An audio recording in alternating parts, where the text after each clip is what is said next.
عجیب طریقے سے اور بہت ہی عقلوں کے قریب کر کے زندگی گزارنے کا خدا کا وہ پسندیدہ طریقہ اور خدا کا ناپسندیدہ طریقہ اس مبارک آیت میں بیان کیا ہے۔ قرآن پاک کہتا ہے فَلَمَّا نَسُوا مَا ذُكِّرُوا بِهِ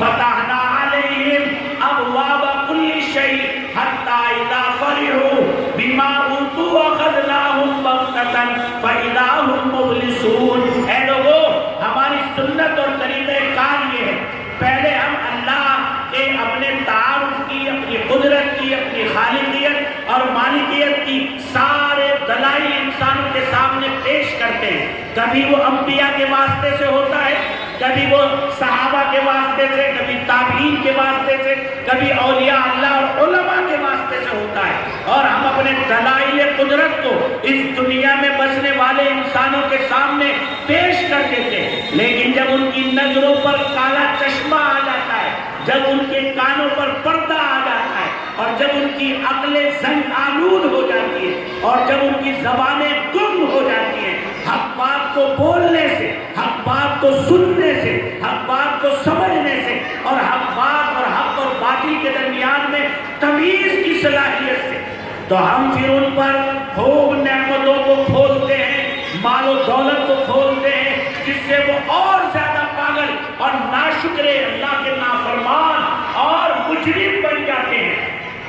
اور وہ یہ سمجھتے ہیں کہ نافرمانی کرنے کے باوجود، بے نمازی ہونے کے باوجود، دین سے دور ہونے کے باوجود، علمی تحقیقات سے دور ہونے کے باوجود، صحیح صحبتوں سے دور ہونے کے باوجود، اور اپنی اولادوں کو طلب علم اور علم کی روشنی سے محروم کرنے کے باوجود ہم ذمہ دار ہیں، ہم کاشتکار ہیں، ہم دولت والے ہیں، ہمارے بگو بگو میں بنے ہوئے بڑے بڑے محلات اور بڑی بڑی آبادیاں اور بڑے بڑے بنگلے اور بہترین عالیشان کوٹھیاں ہیں، ہمیں کیا، ہم تو محبوب ہیں اس کے، اور انہیں اپنی اندر کی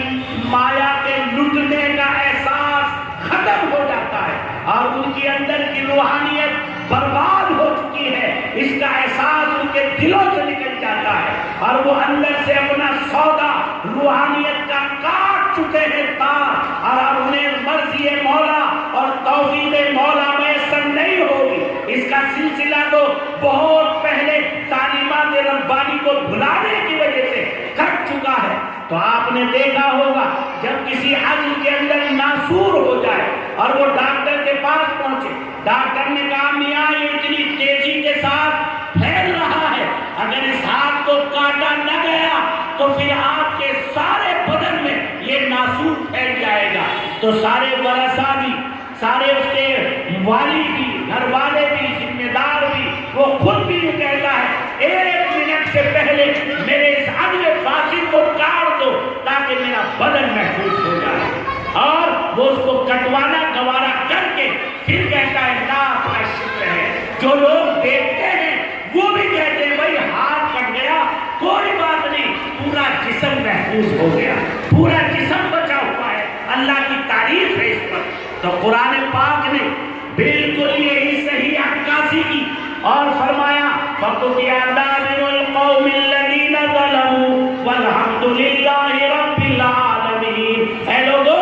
جب ظالم اور اللہ کے نافرمان اور اللہ کے باغی اور کم تولنے والے، جھوٹ بولنے والے، اللہ کی امانتوں میں خیانت کرنے والے اور انسانیت کی جانوں اور مالوں کے ساتھ دھوکہ کرنے والے اور بے حیائی کا ارتکاب اور فحش کا ارتکاب اور زنا کا ارتکاب اور اللہ کی نافرمانیوں کی مختلف شکلیں اور اپنے مظاہر کو بھی اور اپنے باطن کو بھی وہ بگاڑ لیتے ہیں، تو گویا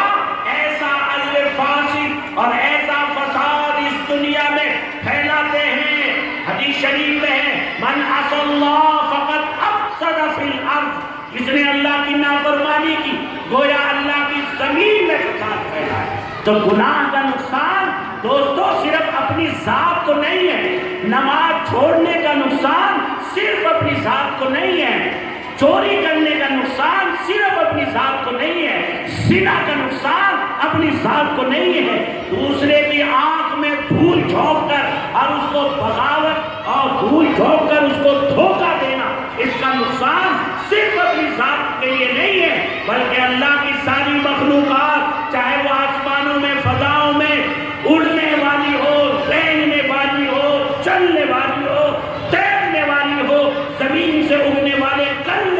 اور زمین سے اگنے والے فروٹ اور ڈرائی فروٹ اور تمام اللہ کی نعمتیں ہوں۔ خدا کی قسم جب بغاوت اور فساد اس دنیا میں پھیلتا ہے، ہمیں ذہنوں میں فساد کے لفظ سے